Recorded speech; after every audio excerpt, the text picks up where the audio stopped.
Четте отурат улуттук электр тармактын жетекчиси, өкмөттүн өкүлү. Бул биз безилдеп эле сүйлөгөн мененчи бул жерде куруу сөз болуп атат. Уятты. Мында ачык чыкпайлыбы, сүйлөбөйлүбү? Эмне коркосуңар? Силер ошондон бир проблема жасап, мындай умный болуп көрүнөсүңөр да. Бул жерде сиз айтып атасыз.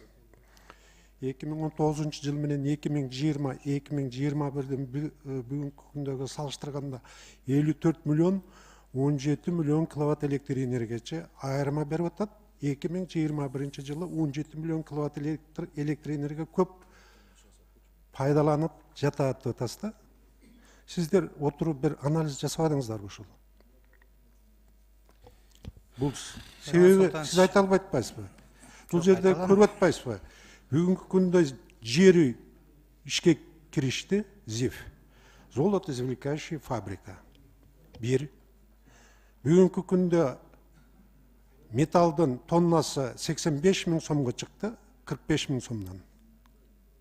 Металл эритип жаткан ишканалар бүгүнкү күндө арматура чыгарып, мощность көтөрдү.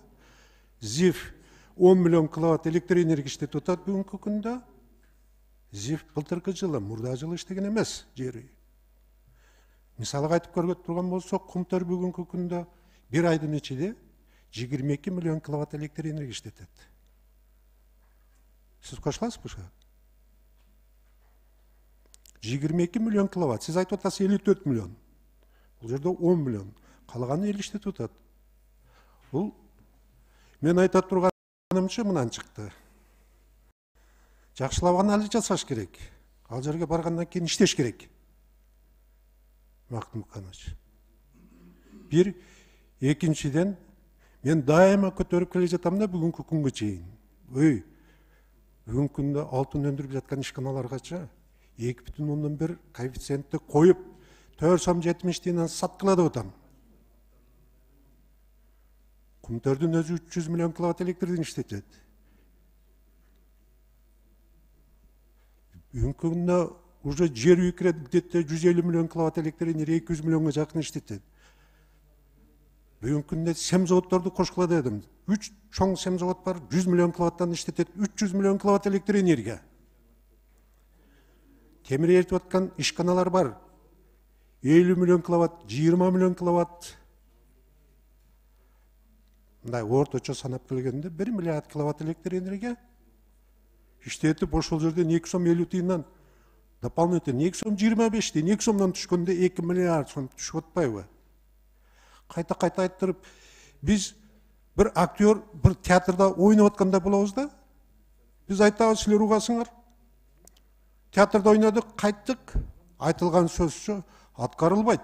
Өкмөт, мен баштайам айттым эде. Өкмөт уксаңарчы. Жеткиргилечи премьерге. Президентке жеткиргиле. Бул идеяны мындай тууруп, колдонуп пайдаланыш керек да. Бул жерге келип алып эле бири-бирибизге айтышып алып эле бир телевидениеге чыгып, бул эмне кереги бар? Жасаш керек. Жооп берсем болобу? Жооп бериң. Биринчиден баштайын, ушу күндүзгү анан түнкү тариф. Бул эми азыркы биздин иштеген станциялардын режиминен зависит этпейт. Бул жок, ал түнкү менен күндүзгүнүчү мен түшүндүрүп айтып койдум го. Жок, бул мен гидроэлектростансиядан жаз. Жооп берип коеюн. Муну күндүзгү менен түнкү тарифти эсептеш үчүн бизге кереги жок. Эмне керек? Бакыт Муканович, башкага жооп бере бербейсизби? Ермасул, жок, буга да жооп беришим керек. Анткени бул жерде сиз бир аз адашып атасыз, кечирип коесуз. Бул режим станциядан эмес, бул биз кантип эсептейбиз? Биздики показания счетчиков бир айда бир жолу выставлять этебиз. Дневной менен ночнойду бөлүш үчүн ар бир абонентте аскуя счетчик болуш керек. Бизде бүгүн аскуя счетчик деген 1 миллион 460 миң абоненттен 220 миңге абонентке эле коюлган. Ошондуктан дневной, ночной азыр биз тилекке каршы азыр киргизе албайбыз никак.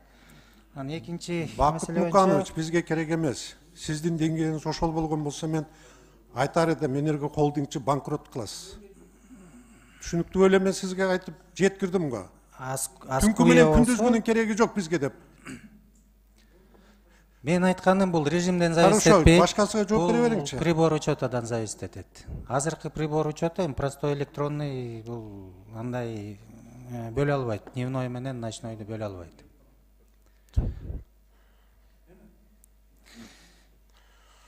Бааны бул энерго холдингда Гартекте чечпейт. Өкмөттүн өкүлү. Бул биз безилдеп эле сүйлөгөн мененчи бул жерде куруу сөз болуп атат. Уятты. Жакшылап карап көрбөйлүбү? Ермат Султанович, бааны бизден сурап атасыңар. Биз Силерге барат. чечпейбиз да. Өкмөттүн мындай политикачы хорошо, давай көтөрөбүз деген сөз жок да. Бул маселени мына 2018-жыл келгенден баштап бир-эки сөз көтөрсөм, силер электр энергиянын баасы тууралуу сүйлөбөйлөчү. 2010-жылы дагы ушул элдин толкундоосу ошо электр энергиянын аркасынан болгон. Биз тынч жашайлычы. Биздин ушул суроогубуз менен жакшы өтүп кетеличи деген ойдочу. Биздин оозубузду басып жүргөн. Мында ачык чыкпайлыбы, сүйлөбөйлүбү? Эмне коркосуңар? Өкмөттөнчү, вот команда келсин, а мен өкмөткө айтып атам. Өкмөттөн команда келсе силер Гартек эсептеп чыгат керегини. Каалаган цифраны коюп берет. Каалаган 100 сом десең 100 сомду эсептеп чыгарып берет. 2 сом десең 2 сомду чыгарып берет. 4 сом десең 4 сомду санап берет.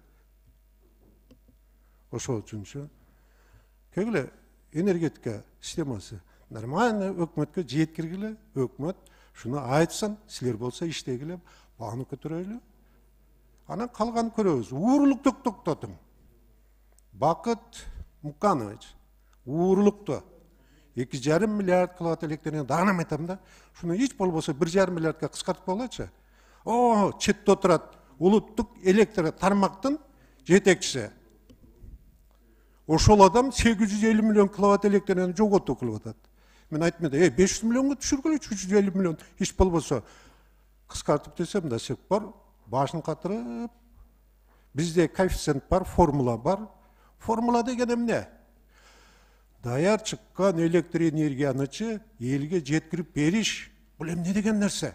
Силер ошонун бир проблема жасап, мындай умный болуп көрүнөсүңөр да.